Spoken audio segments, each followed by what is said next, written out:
I'm wondering if you can identify with me.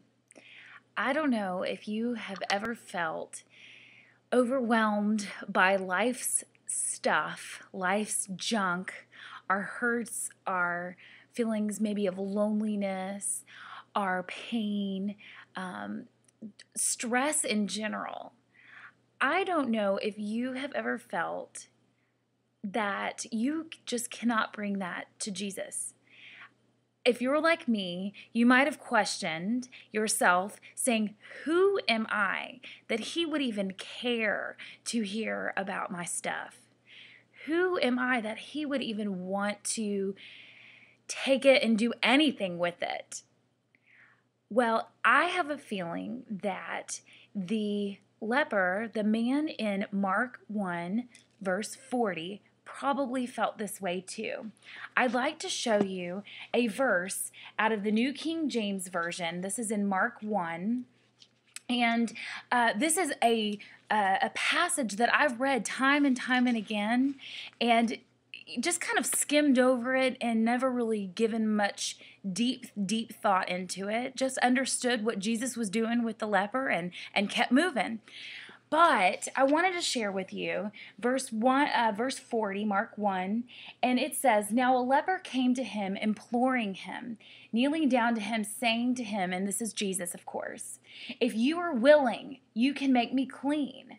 Then Jesus, moved with compassion, stretched out his hand and touched him and said to him, "I am willing, be cleansed." And of course, in verse 42, as soon as he had spoken, immediately the leprosy left him and he was cleansed. So I'm wondering what that leper felt like as he was approaching Jesus. Was he asking those very same questions that we were asking? Should I even approach this man who calls himself God? Should I even come to this man with my stuff? Maybe my stuff isn't as bad as somebody else's. Maybe they need Jesus more than I do. Maybe Jesus wants to help them and rather than me. Who am I? I'm wondering if that man felt like that. I'm wondering if you and I, or if you have felt like that before. Well, the other day, I got my hands on a copy of The Voice, and it thrilled me to no end when I was flipping through Mark, and I decided to balance out and take a look at the New King James Version, just what I just read to you, and I wanted to bounce that off of what The Voice said, and something in me a light just clicked. I had one of those aha moments. And I wanted to share with you what the voice says. I won't read the whole passage, but let's do verse 40 again.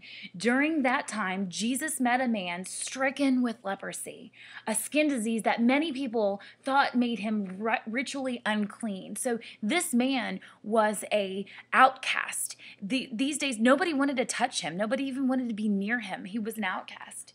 The leper walked right up to Jesus. I'm sure he was trembling. I sure would have been. Dropped to his knees and begged him for help. The leper said, "If you want to, you can make me clean." Did you notice that? The leper said, "If you want to." Jesus was powerfully moved. He reached out and touched the leper and said, "I do want to be clean." Jesus said, "I do want to." But notice what verse 41 says. Jesus was powerfully moved.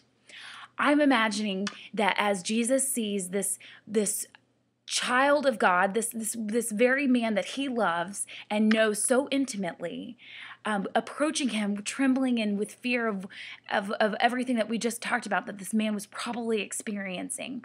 I'm wondering if Jesus, after hearing his question, after seeing his heart, when the man said, "Do you," or asked, "Do you want to?"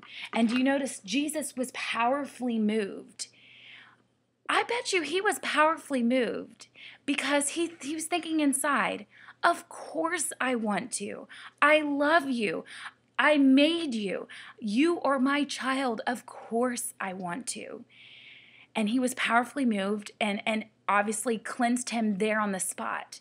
What's important to remember is the things that we bring to Jesus, He can and he will. He is able, he is able and he can make miracles happen. He can transform our lives. He has his own means of doing this. But what this translation and the Voice translation showed me was Jesus wants to, and I don't know if that touches your heart, but it touches mine, that he not only can and that he's able, but he cares so much, and he wants to change our lives, to heal our bodies, to take our stress, to heal our hurts, to give us a new life of transformation and hope and joy and all of the wonderful things that Jesus is able to do.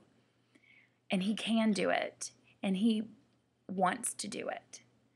So this is just a little nugget of truth that I really wanted to share. I hope that you will find your own truth in your daily Bible reading today. So thank you so much for joining me. I hope you have a wonderful day wherever you are. Bye.